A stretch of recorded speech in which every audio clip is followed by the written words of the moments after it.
Hey, what's up YouTube? It's Brian from Team Board Wipe here after another regional weekend. I went to St. Louis and I didn't get top 8, I got 17th, but I went X2. I don't think either of those matches were winnable, and I'll tell you more about them as I go over the deck. I played Windwitch True Draco, and I'm just going to kind of talk about the deck, what I think worked well, what didn't, and then since it's a new format, talk about other decks I saw at the regional and what we could probably expect from the upcoming meta. So we'll just get right to it. Draco monsters, 2 Masterpiece, 2 Maiden, 1 Ignis. I really don't know if I should have played 3 Masterpiece, but 2 worked well. I never banished both off of Desires, which was nice, and I never clogged with multiples. So these worked well. Maybe 3 Masterpiece is a good idea. It's a good card, but I don't know. Then I played the Wind Witches, so 3 Ice Spells, 2 Glass, 1 Snow.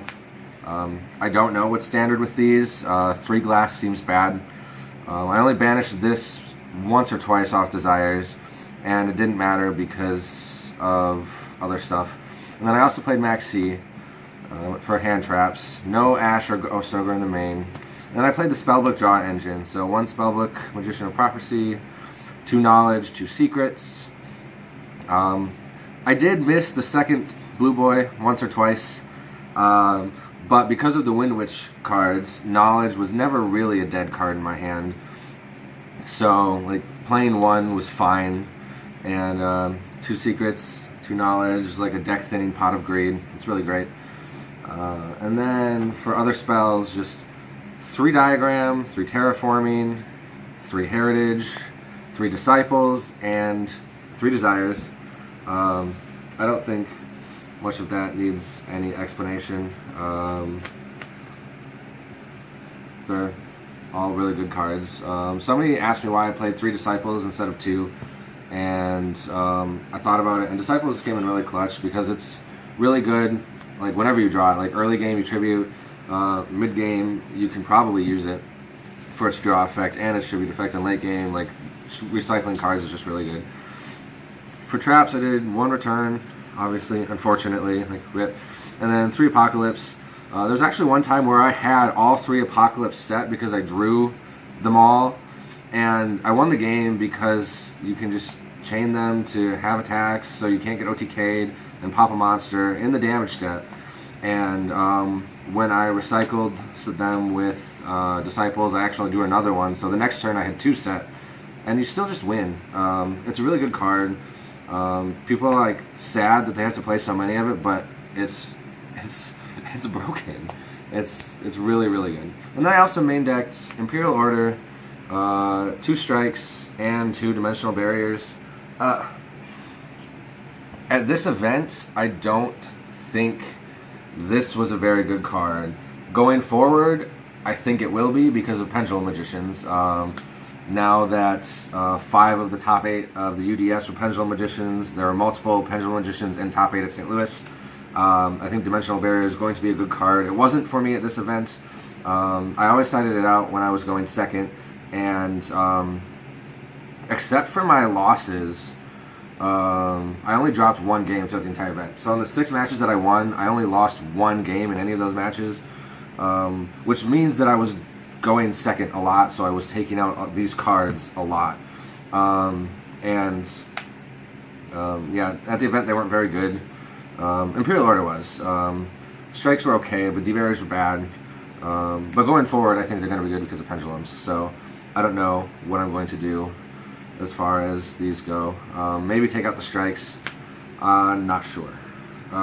For the extra deck, the only relevant cards really were Winterbell, Fast Dragon, and then I played 2 Crystal Wings. I kind of threw together the extra deck last minute. I only played 14 cards because I couldn't come up with a 15th that was relevant, and I didn't really want to waste time trying to find a weird one. I played a Clearwing.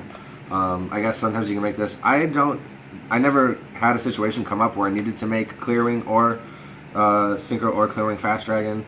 I always made this because I never needed, I never had the ice spells up against like a Beals or something, so just made Winterbell into Crystal Wing, such a good card. Like, it just wins games, especially when you make it where it can't be destroyed. Other cards I played, because I thought the level 3 was the tuner. I thought Ice Bell was the tuner until like round 3, because I don't read my cards. I picked the deck in the car on the way up there in the morning. So I played a lot of level 8s that I never made because you can't sync with Ice Bell and the Draco monsters that are level 5. But I played Stardust Dragon, Stardust Spark, Scrap Dragon, Omega. A Trish I knew I would never make because I had it in my deck box.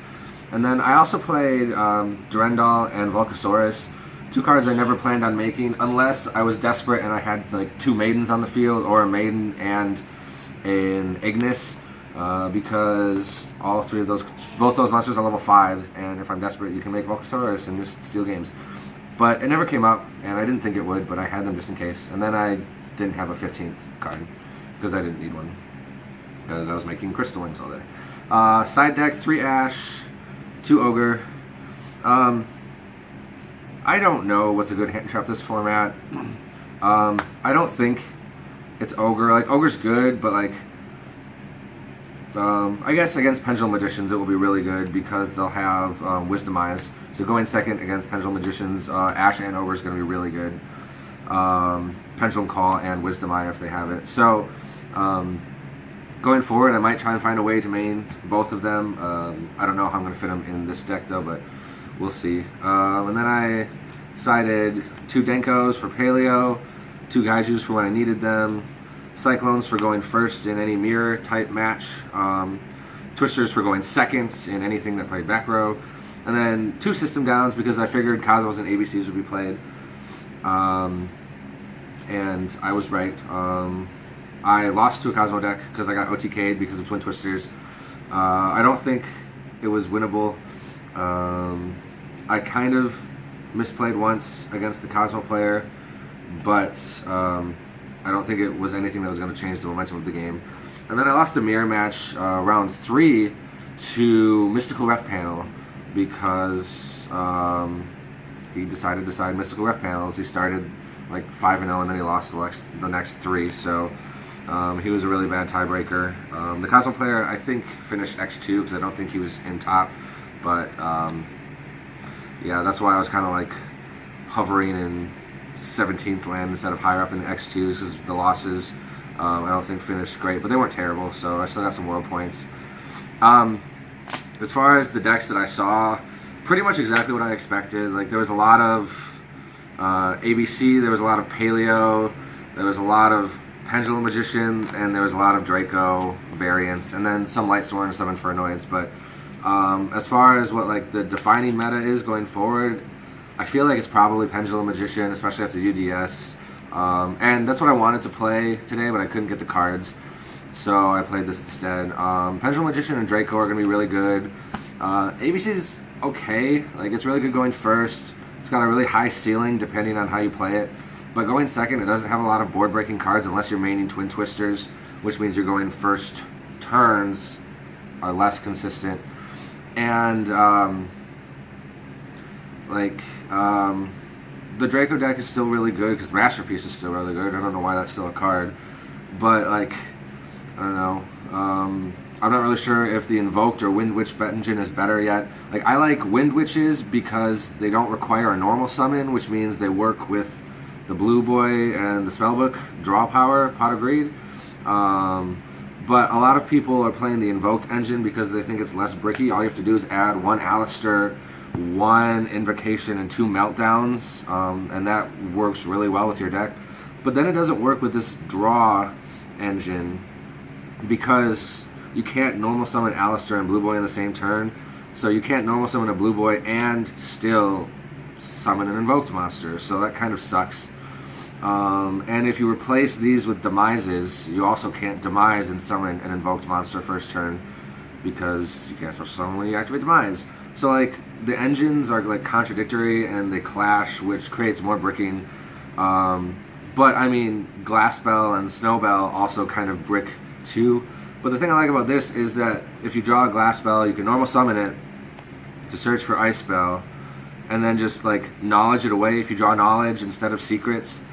Or if you do draw secrets. You can secrets straight into knowledge instead of doing the blue one, and then you still have one of each of these for your second pot of greed. So you search off this, and it's still a pot of greed because you search your ice spell off this, knowledge it away, and then you either have to wait till next turn to summon your Crystal Wing, or if you draw this card and Glass Spell, you can still make Crystal Wing that turn, because you don't have to search this card. You can search Ice Spell, knowledge it away, and do some other stuff. So like, it's kind of bricky, but like even drawing double Glass Spell, which I did multiple times throughout the day, it's still really good because you have so much draw power with the Spellbook engine. So I didn't hate it, and any dead cards you can pop off a diagram anyway.